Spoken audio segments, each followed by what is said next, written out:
La Banque mondiale et la Banque africaine de développement ont organisé ce jeudi 29 mars à Kinshasa la revue conjointe à mi-parcours des projets et programmes financés par ces deux institutions. Cet atelier qui a vu associer le ministère des Finances qui a assuré le leadership visait de renforcer la capacité des projets pour atteindre les objectifs du développement. Plusieurs séances de travaux ont été organisées au cours de cet atelier entre les différents acteurs de la mise en œuvre des projets.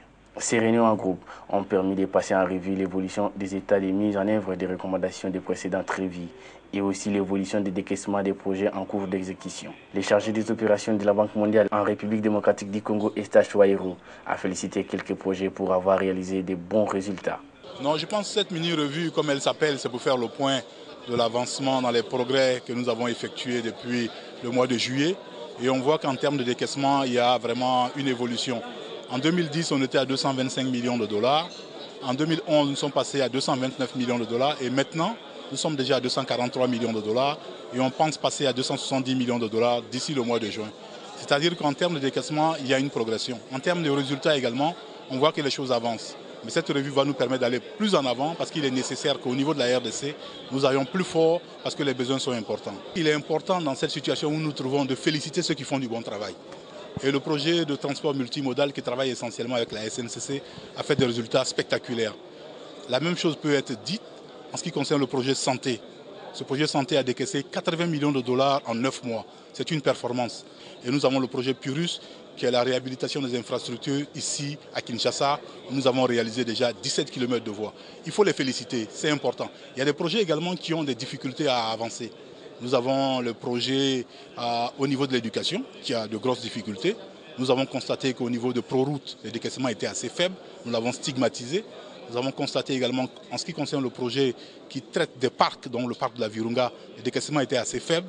Le projet agricole également a des décaissements assez faibles. Et nous avons été clairs, nous voulons être transparents et nous avons posé les problèmes. Je pense que nous allons progresser et c'est notre objectif et nous savons que nous allons y arriver. Une façon de demander aux coordonnateurs des projets qui accusent la lanterne dans les décaissements de s'activer, faute de quoi des décisions seront prises en ce qui concerne la gestion des 10 projets. Concernant les projets axés dans l'agriculture, Eustache Ouaïrou leur a demandé de doubler d'efforts. Pour lui, avec plus de 80% des terres arables, la République démocratique du Congo doit s'auto-nourrir et exporter la nourriture dans toute l'Afrique. Voilà pourquoi la Banque mondiale est déterminée à accompagner la République démocratique du Congo dans son développement. Le directeur des opérations de la Banque mondiale a souligné par ailleurs la performance constatée dans les domaines de la santé. Jusqu'en mars 2012, le projet de la santé a déjà décaissé 79 millions de dollars américains, ce qui lui place deuxième projet qui a beaucoup décaissé dans les portefeuilles de la région Afrique au niveau de la Banque mondiale. Je dois dire que je suis satisfait et encouragé.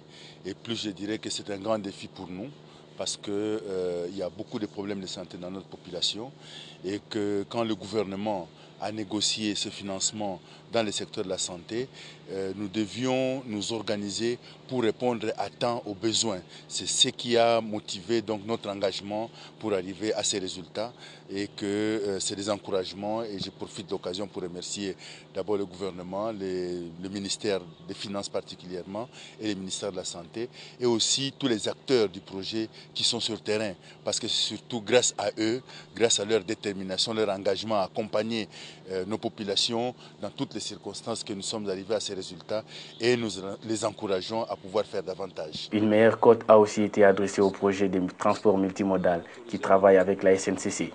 De juillet 2011 jusqu'au mois de mars 2012, ce projet a déjà décaissé une somme de 39 millions de dollars américains.